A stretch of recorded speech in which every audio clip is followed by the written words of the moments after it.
This is Desert Brutality Day 1 on Saturday, February 2nd, 2019, in St. George, Utah. The first stage of the day for me is stage 7, which is called Something for Everyone. My score was 180 seconds, which is the par time with no additional penalties. At the start of this stage, both weapons are unloaded and you climb these two obstacles. On this tower, I need to go over that railing over the top of that railing while maneuvering my rifle to not get caught.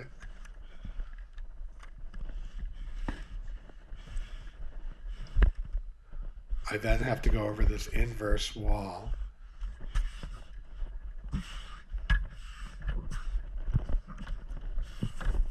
After I get my rifle maneuvered over the top, you'll see me do a gravity assist here, which is a little bit of a painful start to the first stage of the first day, but I'm wearing elbow and knee pads, and those helped a lot, along with the gloves. On this next bay, you'll see that I need to engage 6 steel targets with the rifle with 2 hits each, while avoiding all the white no-shoot targets, which are a 60-second penalty per hit. I figured out ahead of the stage, ahead of my run, that there are 3 positions in that box where you could engage 2 each of the targets without hitting any of the white targets. So you'll see me move between the left, center, and right. I then clear my rifle and run to the next bay.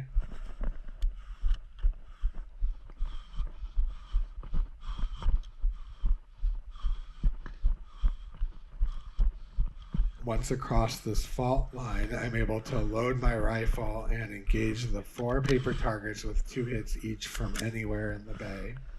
Once I'm finished with that, I will run towards that center box and kick over the steel target, which will launch a clay pigeon across the back of the bay. That clay pigeon is a 15-second bonus if it's hit. If it's not, it doesn't cost a penalty. But that white target in the middle is a no-shoot, and that is a 60-second penalty. I was not able to hit the clay target here. I then clear my rifle and run to the next bay, which is a pistol bay. I'm going to need to load my pistol once inside that box and engage the 6 very small steel targets on both sides.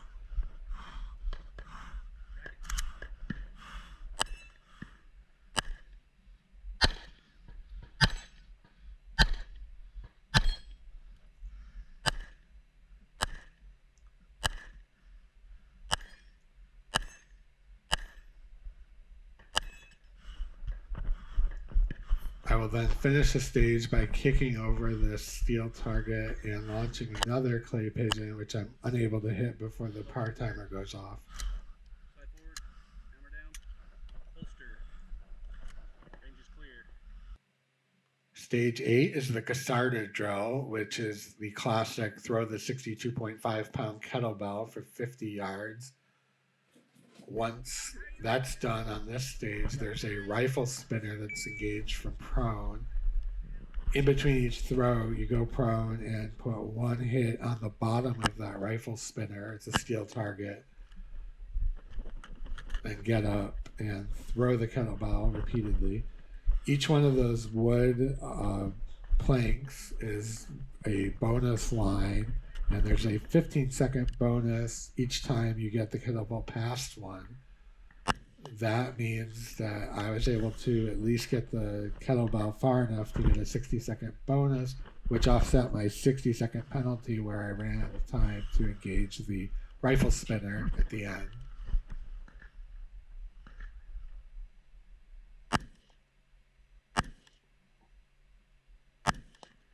While the hits are getting easier as you get closer, breath control is extremely important when making each of these shots.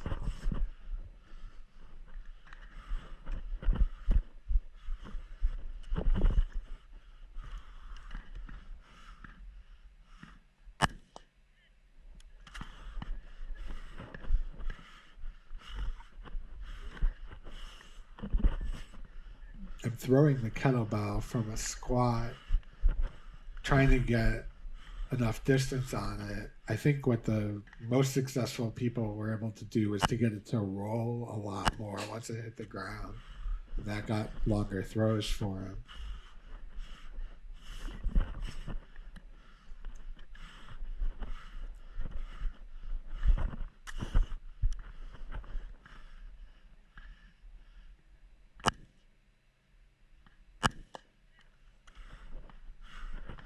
As tired as I am, I'm getting closer, and for the most part, having an easier time getting the hit on the steel target each time.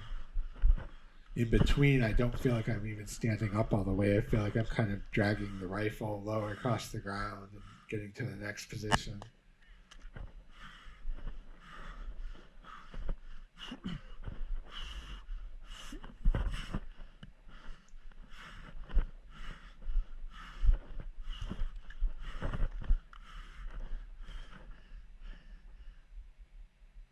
There you can hear my breathing slow down to make that hit, and then goes back to being out of breath like I was.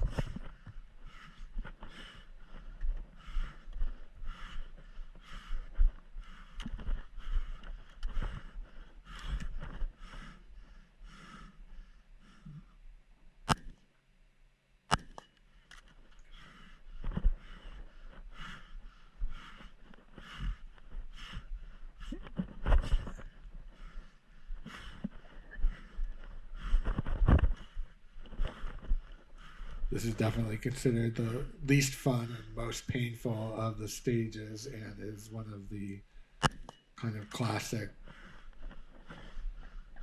stage designs of the two-gun action challenge matches.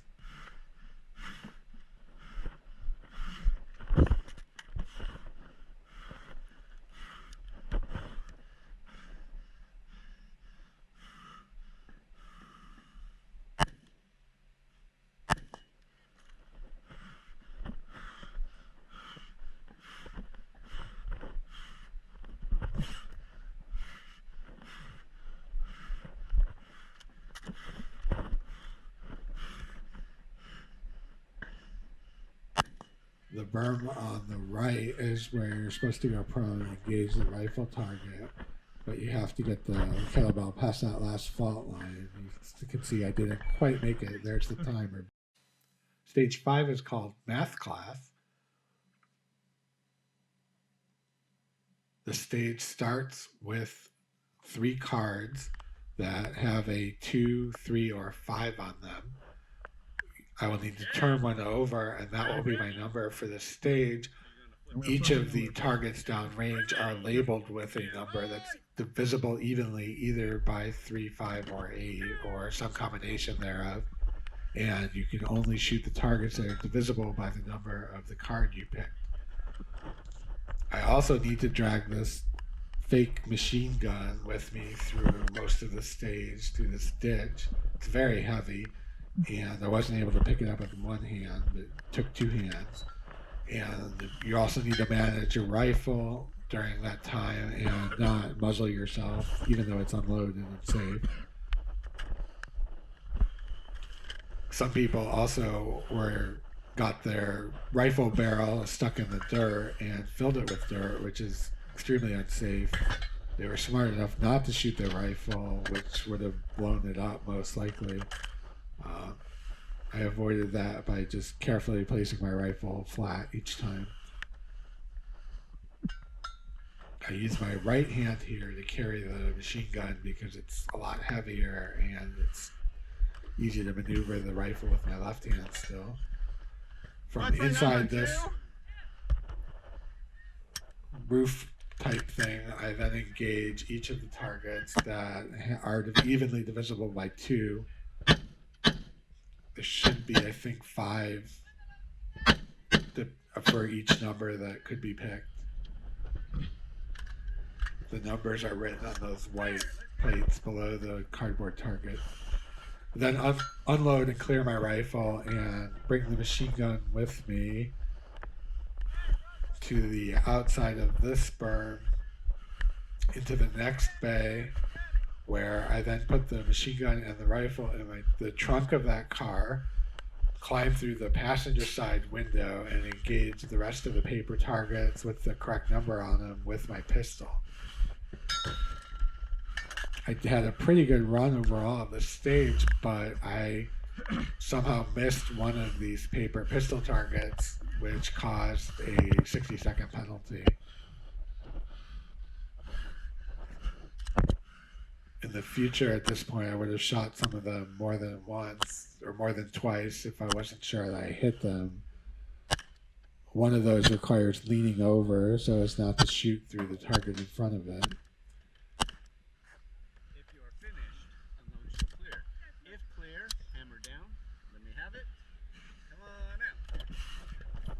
This door is really sticky.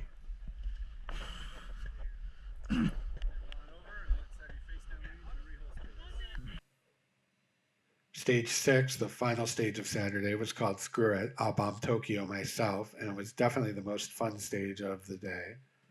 You start out inside a plywood B-17 bomber with your rifle propped up on the side there. You engage each of those paper targets with 2 hits each. Forgot to charge my rifle there.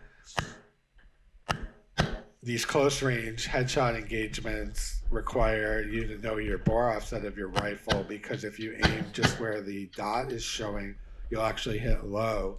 You can see they place these no-shoot targets right below, the white targets are no-shoot, right below the cardboard targets. So an incorrect bore offset would result in a 60-second penalty per hit on the no-shoot. Go ahead, keep going. The RO is coaching me because I forgot to hit the bottom of the 2 targets on the one on the right. So luckily I was able to pick that up and come up through the top, and then there's 2 more targets with no shoots placed right in front of them to engage from the top. I put 1 extra hit on the left one because I wasn't 100% sure I'd gotten it twice.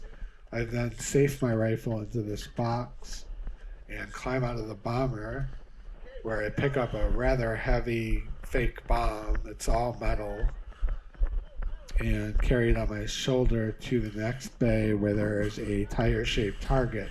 The bomb must hit within the tire target first without touching the ground on the way.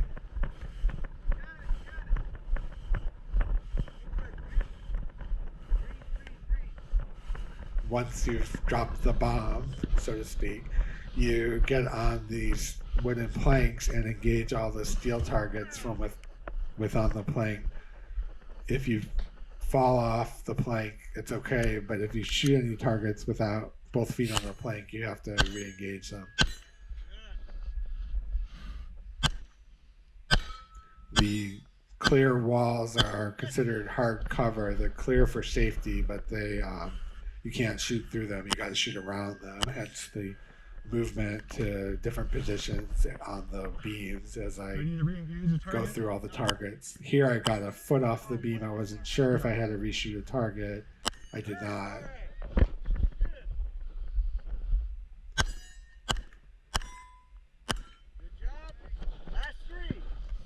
Of course, I ran out of ammo right before the last 3. So I did an on-the-clock reload and finished up with the last 3 targets. If you are finished, unload it till clear. If clear, hammer down and holster. Range is clear.